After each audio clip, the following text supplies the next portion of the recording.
nyatakan pernah mudah hingga Tuhan akan berikan jalan.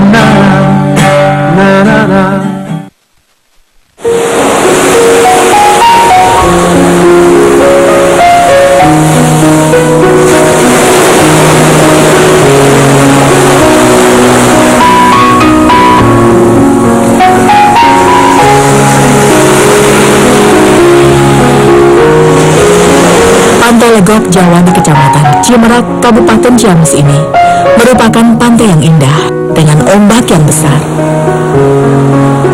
Namun hanya segelintir warga desa Legok Jawa yang menggantungkan hidupnya dari pantai ini. Ombak yang besar serta karang yang mengancam menjadi alasan utama. Tapi tidak demikian bagi Hendra. Bocah berusia 14 tahun ini terpaksa mengais rezeki di pinggir pantai Legok Jawa sejak matahari baru menampakkan sinarnya.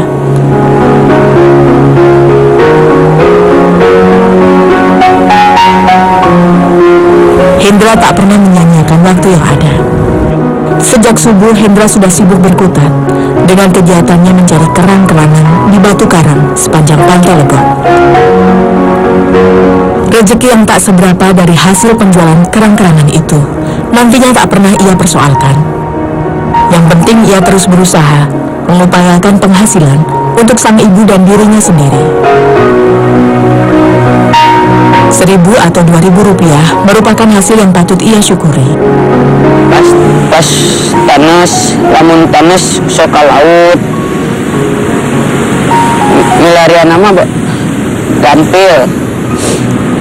Sok dikodokan we eta ngelacong yang mah.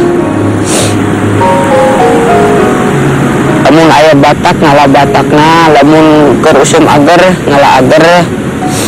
Lamun ngala ager mah sok digetuk agerna. Kerang batak atau Pernapictus dan congean merupakan jenis kerang yang hidup di karang. Hendra sadar, mencari kerang congean ataupun kerang batak seperti ini tak pernah bisa ia andalkan sebagai mata pencaharian. Apalagi sekarang belumlah musim yang baik untuk mencari kerang batak berukuran besar. Sementara hanya kerang batak berukuran besarlah yang akan laku dijual. Musim peralihan sekitar bulan Agustus hingga Oktober merupakan waktu terbaik untuk mengumpulkan kerang batak. Karena kerang batak besar akan banyak muncul ketika musim kemarau baru akan berakhir. Hendra tak pernah berputus asa. Semangkuk kerang batak kecil dan congean hasil pencariannya ini tetap bisa menghadirkan seulas senyum di wajah Hendra. Paling tidak kerang-kerangan ini bisa menjadi lauk makan bersama sang ibu. Milarian conggeng majang tuang sehari-harinya di bumi. Enak karena tidak punya uang untuk beli daging.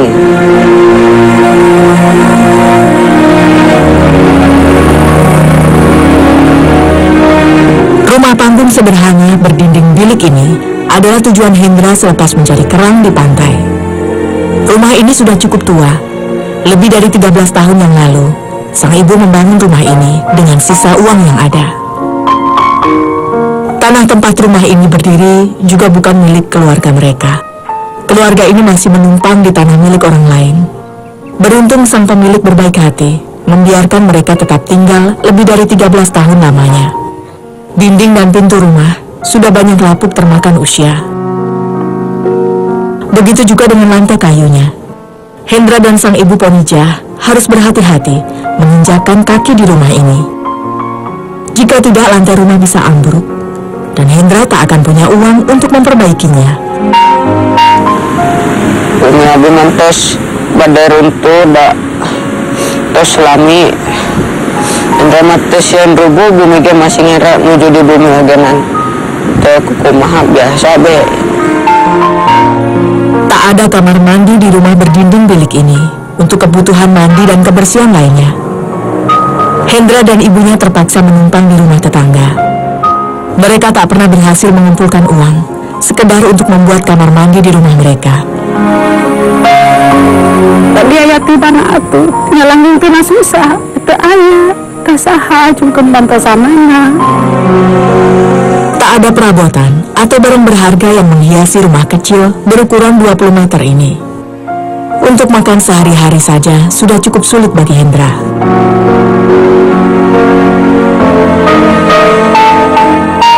Beruntung, masih ada tetangga yang berbaik hati menyambungkan aliran listrik untuk penerangan rumah ini. Setidaknya Hendra tak akan kesulitan belajar kala malam tiba.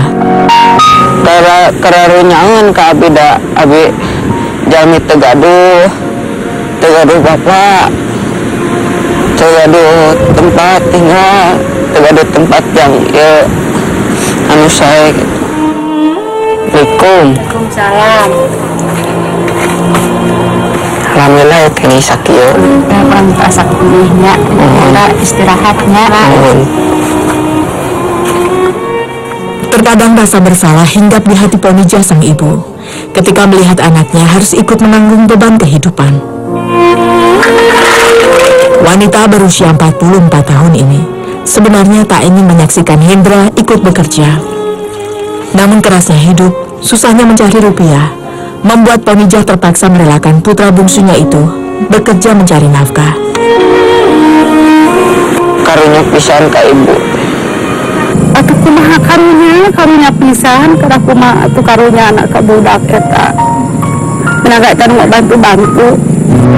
Minimnya materi yang mereka miliki, ketiadaan rupiah untuk membeli lauk pauk, sudah biasa Ponija rasakan sejak ia masih anak-anak.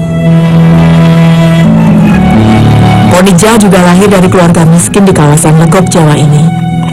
Sayangnya hingga kini, Ponija tak kunjung bisa lepas dari lilitan kemiskinan hidup.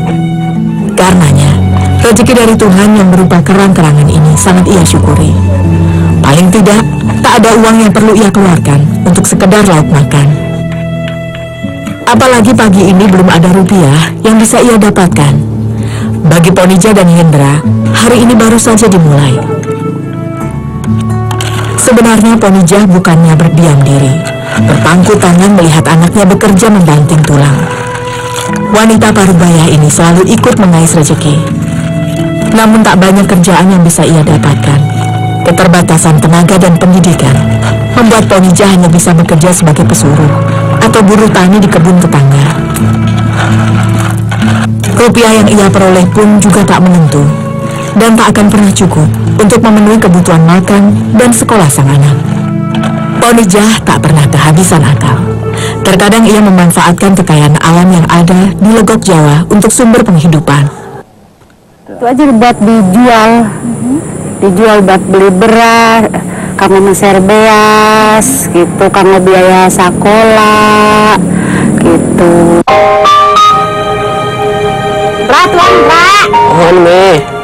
Tapi sekarang kegiatan mencari dan mengolah pandan laut itu lebih sering dikerjakan Hendra, putra kesayangannya. Usai sekolah, Hendra biasa mencari pandan laut. Jika hari libur seperti saat ini, ia bisa mencari pandan sendiri, sementara sang ibu mencari rupiah di tempat yang lain. Berdua mereka berusaha menaklukkan kerasnya hidup, berjuang merubah nasib menjadi lebih mapan dan bahagia.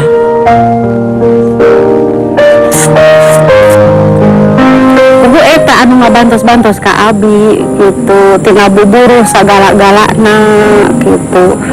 Sakola ngiring ngalapanan, teras ngarit atuh paminten ngalapanan atuh anu sanesna.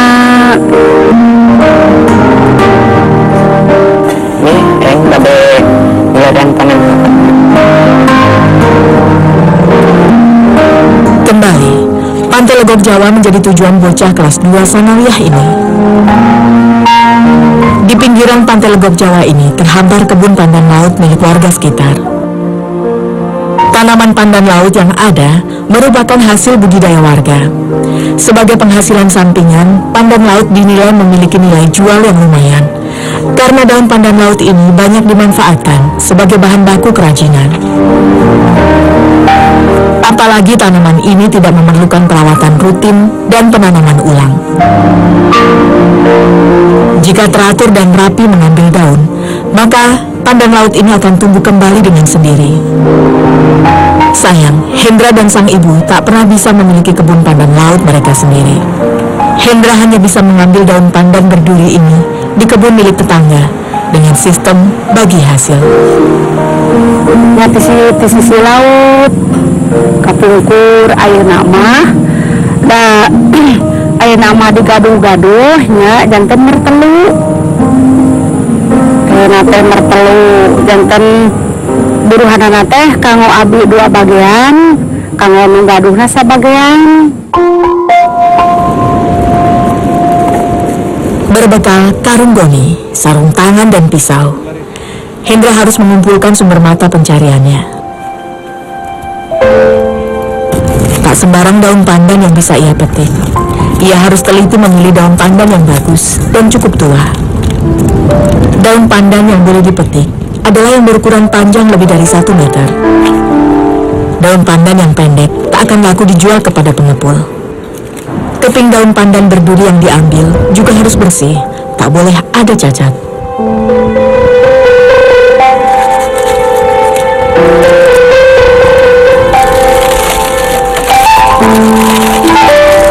Dalam sehari biasanya Hendra dan sang ibu bisa mengumpulkan hingga 4 pelukan daun pandan laut. Namun hari ini Hendra berjuang sendiri. Karenanya, ia memilih untuk mengolah langsung perolehan daun pandannya di tepi pantai. Dengan demikian, daun pandan ini tak terlalu berat untuk dibawa pulang nantinya.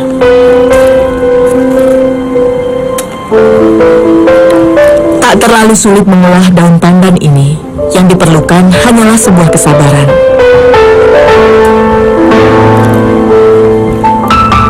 Duri-duri pandan ini meskipun kecil, cukup nyeri jika menusuk kulit. Hendra harus membuang semua duri pandan laut hingga bersih, agar laku dijual nanti. Selain itu, daun pandan ini akan ia belah menjadi ukuran 1 cm, demi memudahkan proses perebusan daun pandan di rumah.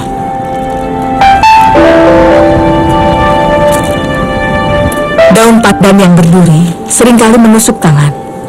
Beratnya beban yang harus ia pikul terkadang tak tertahankan. Namun ia tak mau mengeluh. Hendra tak ingin kalah oleh penderitaan. Baginya berjuang mencari rupiah begitu berarti demi melanjutkan sekolah, cita-cita dan juga masa depannya. Cita-cita dan masa depannya harus ia perjuangkan sekuat tenaga. Hese lamun aya kang karanggean mau sok napu ketapan kang karanggeana.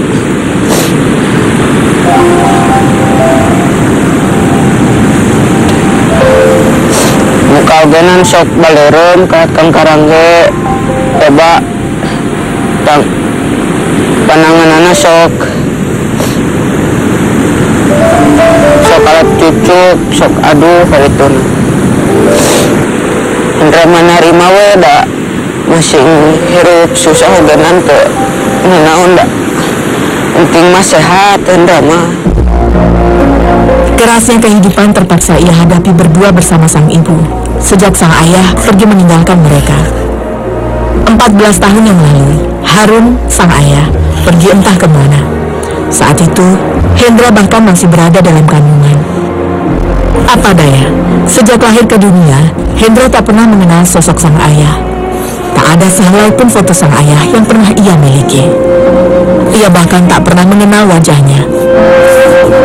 Di barang dikandung ku mamah ogenan, abi mah tos ditinggalkeun umur 7 bulan dina kandungan. Jadi abi mah teh terang rupi bapak. Abi mah yang kependak sareng bapak hoyong uih ka dieu ka Cikuya. Hoyong abi mah hoyong ningali rupi bapak we ayeuna.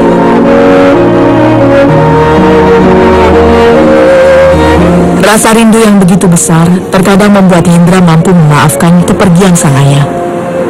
Begitu besar keinginannya untuk merasakan kasih sayang yang lengkap dari kedua orang tua. Ia ingin merasakan hidup normal seperti teman sebayanya. Hendra man teu gaduh bapak, teu kelas batur, teu kelas babaturan. Hendra man teu gaduh bapak, da bumi nagenan awon. Bapak nata aya anu dina bage anu didamel ge ngan sok mie hungkul. Kadang cukup, kadang teu tak artos ka ini. Namun semua keinginan itu tinggallah mimpi. Tak pernah ada kabar dari sang ayah. Hendra tak pernah tahu di mana kini ayahnya berada.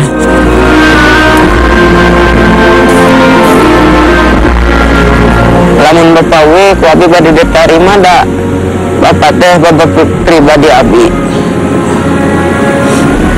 Cuma karunya kena ka bapak da eta bab anu